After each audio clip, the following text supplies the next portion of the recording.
CSI ஆண்கள் மேல்நிலைப் பள்ளியில் ஸ்மார்ட் போர்டுகள் பயன்பாடு துவக்க விழா. கோவையில் முதன் முறையாக அரசு உதவி பெறும் பள்ளியான சிஎஸ்ஐ ஆண்கள் மேல்நிலைப் பள்ளியில் மாணவர்களின் கற்றல் திறனை மேம்படுத்தும் விதமாக ஸ்மார்ட் போர்டுகள் தொழில்நுட்பம் துவங்கப்பட்டது. தற்போது பல்வேறு பள்ளி வகுப்பறைகளில் ஸ்மார்ட் போர்டுகள் பயன்பாடு அதிகரித்து வருகின்றது. இந்த நவீன தொழில்நுட்பம் மாணவர்களின் கற்கும் திறனை மேம்படுத்துவதில் முக்கிய பங்கு வகிக்கின்றன. நாடு முழுவதும் பெரும்பாலும் தனியார் பள்ளிகளில் பயன்படுத்தப்படும் இந்த தொழில்நுட்பத்தை கோவையில் முதன் முறையாக அரசு உதவி பெறும் பள்ளியான சிஎஸ்ஐ ஆண்கள் மேல்நிலைப் பள்ளியில் துவங்கப்பட்டுள்ளது. அனைவருக்கும் வணக்கம். நான் சிஎஸ்ஐ ஆண்கள் மேல்நிலைப் பள்ளியின் தலைமை ஆசிரியை திருமதி மெர்சி மெட்டில்டா.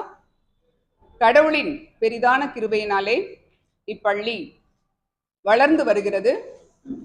இன்றைய நாட்களின் சவால்களை சந்திக்கும்படியாக நன்றி செலுத்துகிறேன். தொடர்ந்து இந்த பள்ளிக்கு ஆதரவு கொடுங்கள். இந்த பள்ளி தொடர்ந்து இந்த கோவை மாவட்டத்திற்கு கல்வி பணியை தொடர்வதற்கு கடவுள் அருள வேண்டும். நன்றி, வணக்கம். இந்த ஸ்மார்ட் போர்டு வைக்கின்ற பொழுது அதை எங்களுக்கு விநியோகம் செய்தவர்கள் டெக்னிக்கல் ஸ்கில் அசிஸ்டன்ட் கொடுத்தார்கள். ஸ்மார்ட்